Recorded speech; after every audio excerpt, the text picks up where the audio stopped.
Hello everyone, welcome back to another video. Today we're doing the daily practice problem, and in today's problem we're going to go over these three questions from the MIT AP Physics 1 workbook. That is a very helpful resource that I will leave in the comments below. That is free.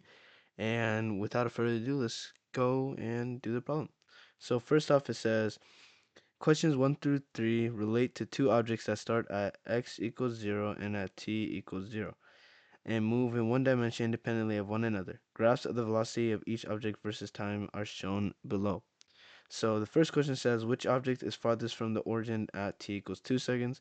Option A says A, B says B, C says they are the same, and D says they are the same distance. And then C says they're the same location, and D says they are the same distance from the origin, but in the opposite direction. So what I would recommend is you guys pause the video and try to do it by yourself. But without further ado, let's go ahead and solve this. So if you remember from our video, we said that the area under a velocity versus time graph is the displacement. So if we go ahead and we make this square, we can see that we can go one by one, and over here it's one by one. So you can technically go by seeing that since this is under the curve, that this area will be negative, or you can see that this is a negative 1, so that means this will be negative 1 is what you can say technically, but that is not correct, so do not do that. Do not try to go based off that logic. So know that this area under the curve, so this area is 1 by 1, this is 1, but 1 by 1, 1, so you'd have 1 plus this negative 1, causing your answer to be 0. And if we look at object B, we can already tell that there's nothing under the curve. So we know that all of this displacement will be positive, meaning that anything positive is greater than 0 already. So this displacement, so this x is greater than 0, meaning that our answer should be B, being the farthest one.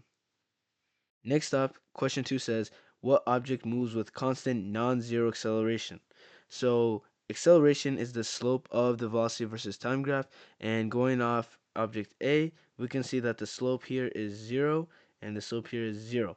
And automatically the question asks constant non-zero. And since this is 0, object A cannot be the answer since we have a 0 slope, meaning that's 0 acceleration. So we can already cross out A, and we can also cross out C since it's at both A and B. And if we go over to object B has an increasing slope. So that means as the time goes on, the slope gets higher and higher and higher. And we're saying a constant. And a constant slope would be something like this, where we have a straight line. But as we can see, object B does not have that straight line. And since object B does not have that straight line, we can say that this is a increasing and this is not constant. So we can automatically cross out the option, any option that has option B, and leaving us with option D as our answer, neither A or B, since we have a zero slope here, and an increasing slope, because what we're looking for is this slope right here, a straight line. Okay, moving on to the last question, question 3.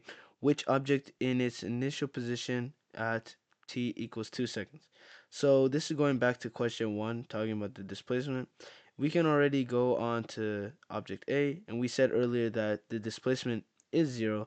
And since the displacement is 0, that means we are in the same exact position we started, because we can have this positive 1 meters per second. So this is our origin. We move 1 meters per second that way, but then we can have our negative velocity here being our displacement. Since it's a negative, we're going to come back straight here, bringing us back to our origin at right here. So that's why we have a 0 displacement.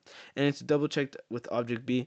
We can see that this is increasing, increasing, increasing, meaning that if this is our initial position, we would just keep going to the right, to the right, to the right, to the right, and never come back, since we don't have any negative velocity, meaning we have no negative displacement causing our object to go back. So going to our answer choices, we can see that anything that has object B in the answer choice is incorrect. So we can cross out B, we can cross out C, and now we're left with A and D. And we already said that object A has to have a has to return to its initial position due to having a zero displacement. So leaving us with the correct answer choice A. So I hope that video was helpful, guys. If you do have any tips for me, leave them in the comments below. And any units you'd like me to go over, please leave them in the comments below also. I hope everyone has a good day. Thank you for watching and enjoy your week.